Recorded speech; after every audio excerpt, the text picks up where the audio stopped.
the exact moment Jesus said the rapture will begin, and we're standing in it. There's a moment coming that will shake the world to its knees, a moment so sudden, so silent, and yet so overwhelming that every heartbeat on earth will feel the shift of eternity. And Jesus himself spoke about that moment. He didn't whisper it. He didn't hide it behind mystery. He revealed it with a clarity that still pierces through centuries if we're willing to listen. Friend, I need you to lean in for this, because the question so many believers whisper in fear, longing, or confusion, when will the rapture begin, was not left unanswered. Jesus did not give us a date on a calendar, but he gave something far more powerful, a moment, a signal, a trigger, a shift that marks the exact beginning of the event that will change human history forever. And the deeper you look into his words, the more you realize something astonishing. Jesus wasn't describing a vague, foggy someday. He described a specific atmosphere, a specific emotion, a specific hour, and a specific spiritual condition that would ignite the start of the rapture. Many Christians are watching for world events, disasters, wars, political chaos, yet Jesus pointed to something far more precise. Something happening not just around us, but inside humanity itself. Something that reveals the very second heaven's trumpet draws in breath. And if you've been feeling that strange tension in the air, the sense that the world is moving towards something unavoidable, the spiritual heaviness mixed with a sudden hunger for God, the feeling that time is running faster than your spirit can keep up, you're not imagining it. You're sensing the same shift Jesus talked about. The moment he described is not far away. In fact, many of us are living in the edge of it right now, standing in the doorway between earth and eternity, feeling the vibration of something holy drawing near. Tonight, we're going to walk through his words, not traditions, not theories, not timelines created by men, but the exact statements Jesus made about the moment the rapture begins. And once you see it, you'll never unsee it. Number 1. The moment of revelation, when Jesus pointed to a specific hour. If you listen closely to the words of Jesus, really listen, not with fear, not with assumptions, but with an open spirit, you'll notice something almost hidden in plain sight. Jesus did not describe the rapture as a drifting, ambiguous whenever event. He anchored it to a moment, a pulse in time, a divine second written into eternity long before the world began. In Matthew 24, Jesus speaks with a tone unlike any other moment in his ministry. And if you let his words settle deeply, you can feel it. This is not storytelling. This is revelation. This is Jesus stepping out of parables and into prophecy. He's no longer teaching fishermen on a shore. He's speaking as the eternal King, unveiling the architecture of the end of the age. He says, "But of that day and hour no man knows." Most people stop there, but Jesus didn't. Immediately after saying no one knows the day, he began describing the hour, the characteristics of it, the emotional climate of it, the spiritual blindness surrounding it. Jesus wasn't talking about a date. He was talking about a moment in history when the world would be living in a very specific condition. A moment when people would be eating, drinking, building, marrying, not in fear but in familiarity. A moment when the world would be noisy, fast, distracted, but strangely confident in its own stability. A moment when life would feel normal on the surface but spiritually asleep underneath. Jesus is sketching the exact atmosphere of the hour the rapture begins. Then he says something most people overlook. If the good men of the house had known in what watch the thief would come. That statement is explosive, because now Jesus shifts from day to watch, a precise time segment in Jewish culture. He didn't say if he knew the season or if he knew the general era. He pointed to a watch, a specific window of time in the night.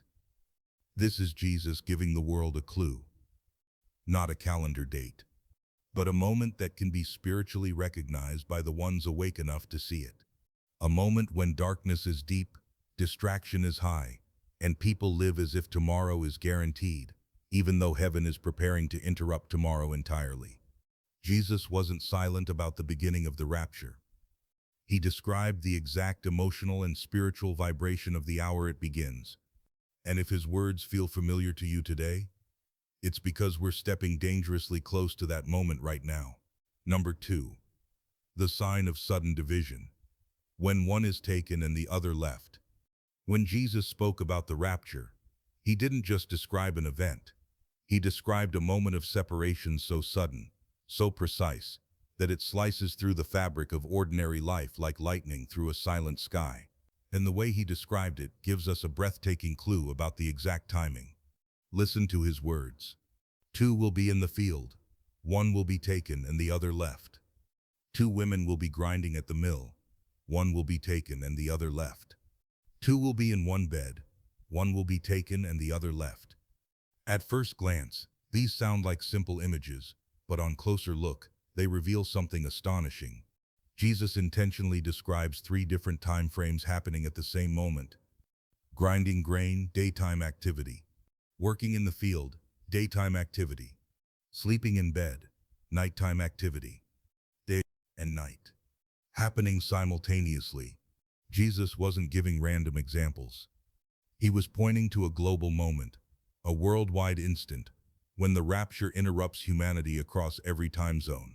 A moment when someone is waking up, someone is working, someone is sleeping, and yet heaven breaks into all of it at the same exact second. That tells us something powerful.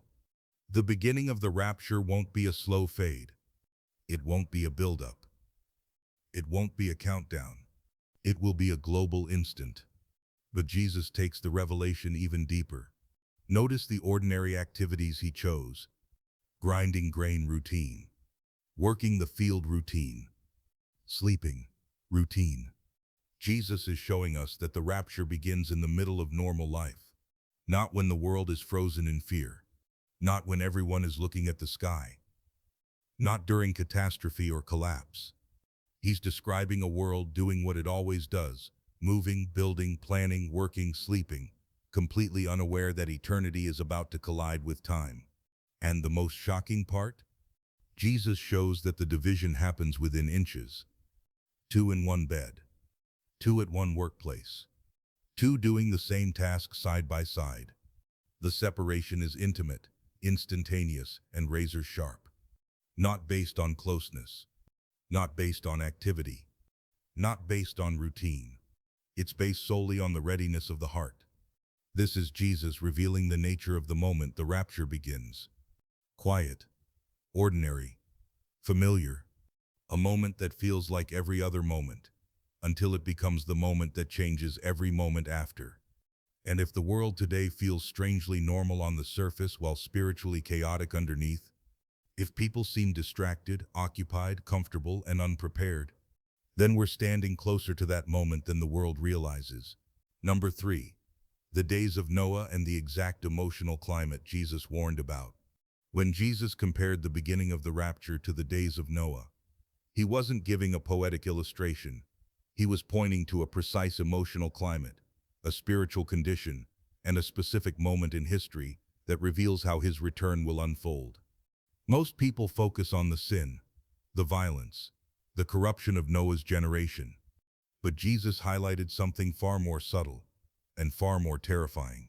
He said, "As it was in the days of Noah, so shall it be when the Son of Man returns." Then he described it. Eating, drinking, marrying, giving in marriage. That's not chaos. That's normal life. It's the rhythm of a society that thinks tomorrow will always come. But here's the detail almost everyone misses. In Noah's time, the warning signs were everywhere. The ark was visible for decades. Noah's message was preached repeatedly. The storm clouds were forming long before the first raindrop fell. Yet people kept living as if nothing was wrong. That is the emotional climate Jesus is describing. A world that feels something shifting, but chooses comfort over conviction, routine over repentance, entertainment over awakening. But the most prophetic detail Jesus referenced isn't the sin or the apathy. It's the moment the flood began. Genesis tells us, "And the Lord shut the door." That single action is the key Jesus wanted us to see. The door didn't shut because Noah shut it. The door didn't shut because the rain started. The door shut because God decided the moment had come. Jesus is pointing us back to that exact instant, the divine, irreversible, invisible line between warning and judgment, between invitation and separation, between grace offered and grace completed. That moment in Noah's story mirrors the precise moment the rapture begins.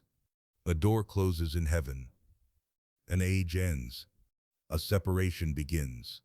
And the world keeps doing what it always does until it's too late to react. This is why Jesus didn't say, as it was in the days of Noah in general. He said, until the day Noah entered the ark. That day, that moment, that divine closing of the door. Jesus is showing us that the rapture begins not at the height of chaos, but at the height of normal life, when people least expect anything to change. And today we are living in that same strange tension. The signs are clear. The warnings are loud. The spiritual climate is identical. And yet the world keeps marching forward, as if nothing is about to break open. When Jesus pointed to Noah, he was pointing to now. Number 4. The thief in the night hour. Jesus' code for a specific watch of the night. When Jesus described his return like a thief in the night, he wasn't trying to confuse anyone. He wasn't saying the rapture is unpredictable or chaotic. He was revealing a specific window of time, a prophetic hour hidden inside a cultural reference every Jewish listener understood. We hear thief in the night and imagine randomness. But Jesus' original audience heard something far more precise. In ancient Jewish culture, the night was divided into 4 watches. First watch, 6 p.m., 9 p.m. Second watch, 9 p.m., 12 a.m. Third watch, 12 a.m., 3 a.m. Fourth watch, 3 a.m., 6 a.m. Every watch had a unique atmosphere, a unique level of alertness, a unique spiritual symbolism. When Jesus said a thief comes in a specific watch, he wasn't talking about a general span of time. He was pointing to the exact posture of spiritual darkness and human sleepiness that defines the moment of the rapture. And the watch he references most often is the third and fourth watch, the deepest part of the night, the moment when the world is silent, heavy, drowsy, and unguarded. The time when even the most disciplined people are asleep. The time when lamps burn low. The time when spiritual vigilance is rare. Jesus chose that watch on purpose. Because the rapture doesn't begin when the world is alert. It begins when the world is spiritually asleep. He said, if the master of the house had known in which watch the thief would come, he would have watched. Why does he say this? Because Jesus is revealing the nature of the moment. The rapture doesn't start at a moment of panic. It starts at a moment of comfort, a moment of spiritual drowsiness, a moment when the world thinks it has time. In the fourth watch, the line between night and dawn becomes razor thin. Darkness is still there, but light is creeping into the horizon. It is the moment of transition, the moment of shift, the moment when most people are unaware that a new day is about to break.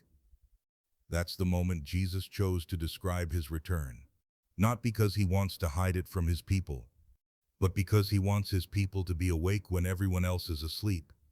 He says, blessed are those servants whom the Lord finds watching. Watching what? Watching him, not the world. Watching in prayer, not in panic. Watching with anticipation, not anxiety.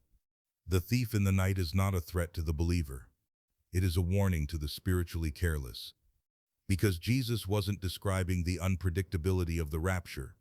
He was describing the unpreparedness of people. He gave us the watch. He gave us the climate. He gave us the atmosphere of the hour. A world asleep. A church half awake. A spiritual midnight inside the soul of humanity. That is the moment the rapture begins. And if the world today feels darker, heavier, spiritually quieter, if there's a numbness, a tiredness, a moral sleepiness settling over nations, then you're seeing the very watch Jesus predicted. The watch just before dawn. The watch just before the trumpet. The watch just before everything changes. Number 5. The final trigger. When the gospel reaches its final destination. When Jesus spoke of the final signal, the moment that unlocks the rapture, He didn't point to war, earthquakes, or global panic. He pointed to something quiet, spiritual, and incredibly specific. He said, "And this gospel of the kingdom shall be preached in all the world for a witness unto all nations, and then shall the end come." Most people read that and think Jesus was talking about geography, as if the map must be perfectly covered, country by country, city by city. But Jesus wasn't talking about land. He was talking about hearts. The word he used for world is oikumene, the inhabited world, the sphere of humanity, not the physical territory. And the word nations is ethnos, not political borders but people groups, cultures, hearts, spiritual identities. Jesus was pointing not to the feet of missionaries, but to the final awakening of humanity, the moment when the gospel touches the last soul who needs to hear it before the door closes. The final destination of the gospel is not a location. It is a condition. The condition when the message of Jesus has reached every identity, every pocket of humanity, every group capable of receiving a witness of the truth. Not that all will accept it, but that all will have seen it. Because Jesus didn't say the gospel must be accepted. He said it must be witnessed. A witness is something you cannot deny you've encountered. In Noah's day, the ark was the witness. People saw it. They heard the message. They ignored it. But heaven recorded it as complete. Jesus is describing that same moment for our generation. The moment when every corner of human identity has encountered the truth enough to make an eternal decision. And friend, look at our world today. The gospel is traveling faster than any moment in history. Through phones, through videos, through live streams, through testimonies, through nations once closed to Christianity. Languages once unreachable are being translated in months. Regions once locked down spiritually are hearing the message through underground networks. People groups once hidden are being reached through technology that didn't exist 10 years ago. We are watching prophecy accelerate to light speed. But here is the shock many miss. Jesus didn't say the rapture begins when the whole world becomes Christian. He said it begins when the whole world has been given the chance. When the last heart hears, when the final invitation lands, when the gospel completes its mission, not in conversion but in witness. That is the final trigger Jesus gave. The invisible spiritual marker. The moment heaven declares, the message has gone forth. The harvest is ripe. The door can close. We are closer to that moment than any generation before us. You can feel it in the spiritual atmosphere. The acceleration. The urgency. The global hunger for answers. The rise of darkness and the rise of revival at the same time. Jesus described the moment the rapture begins as the moment the gospel finishes its final assignment on earth. And that assignment is almost complete. Conclusion. There comes a moment when all the pieces Jesus spoke suddenly align. The atmosphere of Noah's day. The sudden division between two people standing inches apart. The deep sleep of the world in the final watch of the night. And the gospel reaching the last heart heaven has been waiting for. When that moment arrives, it won't feel dramatic. It won't feel cinematic. It won't look like the world expects. It will feel normal. People will be laughing, cooking, sleeping, working, scrolling on their phones, planning tomorrow as if tomorrow is guaranteed. And right there, in the middle of ordinary life, in the middle of a world convinced it can postpone repentance, in the middle of a spiritually quiet night, a sound will pierce through everything. A trumpet, a shout, a call that only the bride of Christ will hear. Because Jesus didn't describe the rapture as chaos overtaking the world. He described it as heaven interrupting time. A divine moment when God closes the door the same way he did in Noah's day. Not suddenly to him, but suddenly to us. And friend, if you can feel it in your spirit, you're not alone. The weight, the urgency, the tugging in your heart, the sense that the world is shifting into a place we've never walked before. This is the season Jesus described. This is the emotional climate. This is the watch of the night he warned about, not to frighten you, but to wake you, to steady you, to prepare you, to remind you that he is closer now than any heartbeat you've ever felt. The exact moment Jesus said the rapture will begin is not a date. It's not a prophecy chart. It's not a prediction from men. It is a moment with a spiritual fingerprint. The moment when the world sleeps. The church divides between the watchful and the weary, and the gospel finishes its final assignment. We are not waiting for more signs. We are living inside them. So live ready. Walk awake. Guard your heart. Stay close to Jesus. Because when that moment comes, and eternity will begin in a breath, and everything he promised will unfold in the twinkling of an eye.